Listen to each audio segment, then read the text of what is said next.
የዮሐንስ ወንጌል ምዕራፍ 8 ከቁጥር 9 ከቁጥር 1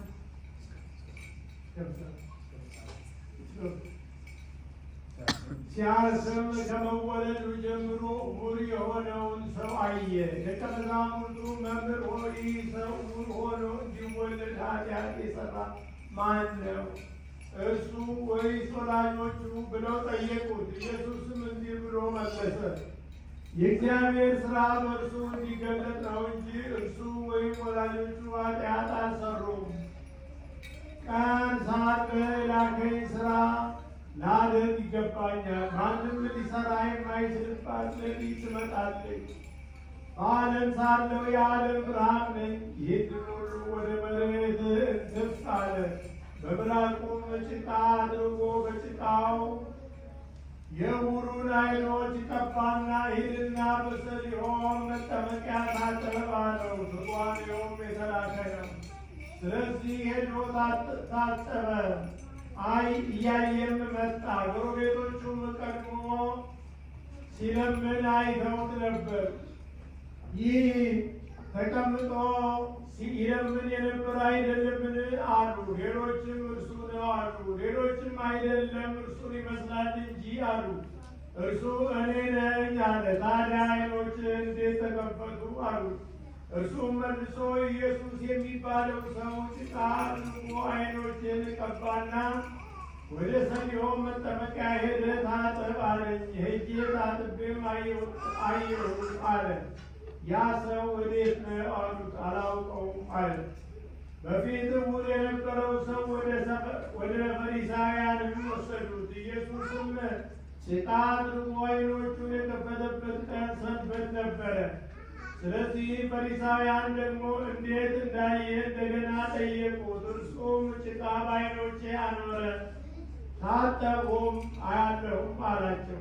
ከፈሪሳውያንም አንዳንዶቹ ይህ ሰው ሰንበትን አያከብርምና ከእግዚአብሔር አይደለም አሉ። ሌሎች ግን ኃጢአተኛ ሰው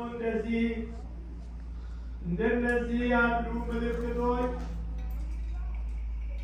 ምልክቶች ሊያደርግ እንዴት ይችላል አሉ።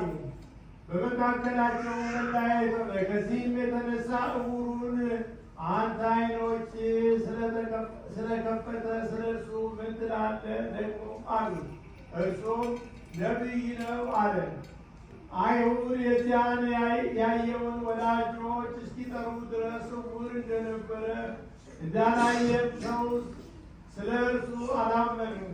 እነርሱም እናንተ ዕውር ሆኖ ተወለደ የምትሉት ልጃችሁ ይህ ነውን? ታዲያ አሁን እንዴት ያላል ብለው ጠየቋቸው። ወላጆቹም መልሰው ይህ ልጃችን እንደሆነ ዕውር ሆኖ እንደተወለደ አናውቅም፣ እንዳየ እንዴት እንደተወለደ እናውቃለን። ዳሩ ግን አሁን እንዴት እንዳየ አናውቅም፣ ወይም ዓይኖቹ ማን እንደከፈተ እኛ አናውቅም። ጠይቁት፣ እርሱ ሙሉ ሰው ነው፣ እርሱ ስለ ራሱ ይናገራል አሉ። ወላጆቹም አይሁድ ስለፈሩት ይህን ሁሉ እርሱ ክርስቶስ ነው ብሎ የሚመሰክር ቢኖር ከምዕራብ እንዲወጡ አይሁድ ከዚህ በፊት ተስማምተው ነበር። ስለዚህ ወላጆቹ ሙሉ ሰው ነው ጠይቁት አሉት። ስለዚህ ዕውር የነበረው ሰው ሁለተኛ ጠርተው እግዚአብሔርን አክብር፣ ይህን ሰው ኃጢአተኛ መሆኑን እኛ እናውቃለን አሉት።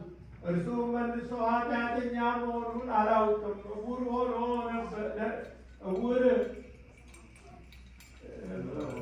ዕውር ነበርኩ። አሁን እንዳይ ይህን አንድ ነገር አውቃለሁ አለ። ደግሞም ምን አደረገልህ? እንዴትስ ዓይኖችህ ከፈተ አሉት። እርሱም መልሶ አስቀድሜ ነገርኳችሁ አልሰማችሁምም? ስለምን ዳግመኛ ልትሰሙ ትወዳላችሁ?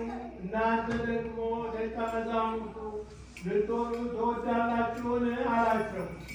ተሳድበውም አንተ የእርሱ ደቀ መዝሙር ነህ፣ እኛ ግን ከሙሴ ደቀ መዛሙርት ነን። እግዚአብሔር ሙሴን እንደተናገረ